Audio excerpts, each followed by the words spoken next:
ಸ್ವಸ್ತಿಶ್ರೀ ಮಂಗಳಕರ ವಿಶ್ವಾವಸುನಾಮ ಸಂವತ್ಸರ ಉತ್ತರಾಜನೆ ವಸಂತ ಋತು ಚೈತ್ರ ಮಾಸೆ ಶುಕ್ಲ ಪಕ್ಷವು ಇನ್ನು ತಿಥಿ ಇರ್ತಕ್ಕಂಥದ್ದು ಪಂಚಮಿ ಆಯುಷ್ಮಾನ್ ಯೋಗ ಭವಕರಣ ಬಾಲವಕರಣ ಸೌಮ್ಯವಾಸರ ಯುಕ್ತಾಯ ಬುಧವಾರನ ಸೌಮ್ಯವಾಸರ ಯುಕ್ತಾಯ ಅಂತ ಕರಿತೀವಿ. ಅಂದರೆ ಸೌಮ್ಯವಾಸರಕ್ಕೆ ಬಹಳ ವಿಶೇಷವಾಗಿರತಕ್ಕಂಥದ್ದು.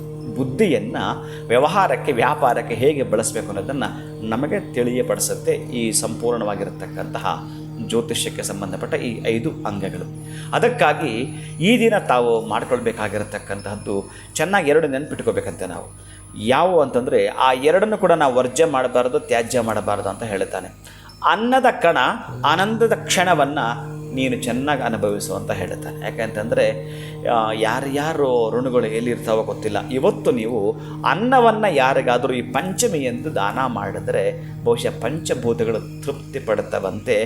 ಈ ಪಂಚವಾರ್ಷಿಕ ಯೋಜನೆಗಳಂತ ತಾವು ಕೇಳಿದ್ದೀರಲ್ಲ, ಅಂತಹ ಪಂಚವಾರ್ಷಿಕ ಯೋಜನೆಗಳೇನಾದರೂ ನಿಮ್ಮೂ ಇತ್ತು ಅಂತಂದರೆ ನೀವು ಎಂದೋ ಪ್ರಯತ್ನ ಪಟ್ಟು ಬಿಟ್ಟಿರ್ತಕ್ಕಂತಹ ಕೆಲಸ ಕಾರ್ಯ ಕೈಗೂಡುವುದು ಅಂತಿದೆ. ಅದರಲ್ಲೂ ಈ ದಿವಸ ನೀವೇನಾದರೂ ಸಿಂಧೂರ ಗಣಪತಿನ ಅರ್ಚಿಸಿಬಿಟ್ರೆ ಬಹುಶಃ ಹೇಳುತ್ತಿರೋದು ಅಷ್ಟು ಅದ್ಭುತಗಳಿರ್ತವೆ.